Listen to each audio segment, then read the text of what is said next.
What is going on, guys? Hope everyone out there is having a good day. Today I want to do a little update on the fishing in the Philippines series. So I reached out to a lot of expats living there, traveling abroad, and doing fishing there, and I came up with a few conclusions, and I was given a bunch of info and tips on fishing and what to look for, the seasons, and how to go about getting tours and boats and stuff like that. So from the advice I was giving, I heard that the best sport fishing seems to be down in Siargao. Now there also is sport fishing tours around Cebu, Dumaguete, I believe, near Sipalay, and up in Luzon. From what I remember, I think mostly people were saying for sport fishing in the ocean, best season is around April, May, June, July.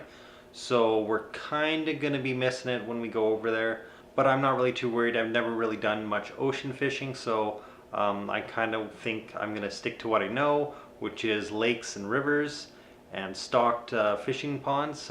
And for the season we're going, I think that kind of works out a little bit better for us. So I've been doing a lot of research on YouTube, asking around on forums and stuff, and there's not really that much on YouTube for fishing. There was, I believe, someone down in Dumaguete who had like a YouTube channel. I think he stopped uploading 3 years ago, but it seems like he's been all over the Philippines, fishing many different spots, lots of stocked lakes, rivers, ocean fishing, stuff like that. So hopefully I can get in contact with him and maybe get some more info from him. He seems to be the most knowledgeable on the internet so far that I found for internet, but I don't know how to get a hold of him. Now for inland fishing, what we're planning to do, we're planning to go check out stocked ponds, lakes, rivers, stuff like that, fresh water. So probably the most famous stocked lake in the Philippines is actually a lake right next to a dam that I believe the Army built, the US Army. And I guess the US Army actually stocked the lake with bass. So it's one of the biggest stocked lakes with bass in the Philippines. So the lake is called Lake Calirea. I believe the reason why it was stocked is for like a pastime for Army soldiers while they're over there, something to do on their off time. So there's a few places like that. I looked around on Negros Island where our home base usually is, and it looks like there is a few stocked ponds up in the north. There is a very nice stocked lake in the middle of the mountains, I believe, right in the middle of Negros Island. I think there's a few more little fishing ponds all around and stuff. And from what I've seen from the YouTube videos the guy I talked about, he was catching some pretty decent sized fish out there. I think there's snakeheads or something like that, the lake in the middle of Negros. So I'm definitely wanting to go check that out. For fishing lures, I haven't really heard too much yet, so I'm kind of just going to go with what I see on YouTube. I think I'm just going to copy what they're using on the videos and stuff and try to bring some of those tackles over. But for ocean fishing, I think I might try bottom jigging. Have like a local take us out on a boat and we'll go out there jigging around, see if we can catch any bottom fish.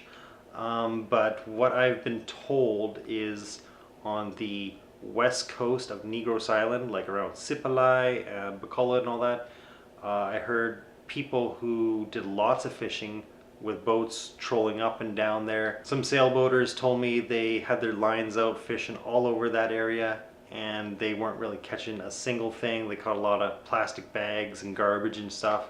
So that kind of makes me not really want to go out and do troll fishing out in the ocean, especially during the time we're there. You might be able to catch some sport fish doing that in Siargao during the peak seasons, I guess you could call it. I guess there was General Santos was famous for catching tunas and stuff like that, but I just saw in the news that their tuna stock is kind of dwindling, so I don't know if it's that much good fishing there. In the news story I was reading, it was saying people were gone fishing for weeks and barely catching anything, and they can't really make a living out of it anymore, so probably not the best place to go tuna fishing right now. One thing I'm really excited for is I contacted a tour company that takes people out doing deep sea fishing and stuff, and they actually said they may be able to let us come along and film with some other clients and stuff, so that'd be really cool. Get to go see some deep sea fishing, see how they do it, see how they take the tourists out, and see how they catch the fish. So definitely would love to get some video of that. So that deep sea fishing would be down in Siargao.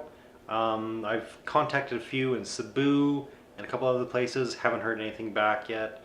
So I found quite a few fishing spots that I really want to go to, and I'm going to be documenting and how to get there and all that stuff. So the next little part of this getting ready series is we need to go get retractable rods and go get some lures that we're going to take over and buy a small lure case. So we'll probably take you guys with us, do some shopping. We'll go see what we can find and get stocked and get prepared. So I am very excited. Hope you guys stay tuned. So one of the very first fishing excursions we're going to go on is actually a place that we might be staying at in Bacolod, which has a little bungalow right on the water of a fishing pond. So that would be really cool. We might be staying one night there and making kind of a little series out of it. So really excited about that. Really happy to know that there's a fishing pond right in Bacolod, so that's really cool. So I'll take you guys there. So I think that's it for this little update. Hope you guys stay tuned for more to come on this fishing series. And until next time, guys, peace out. Catch you guys later.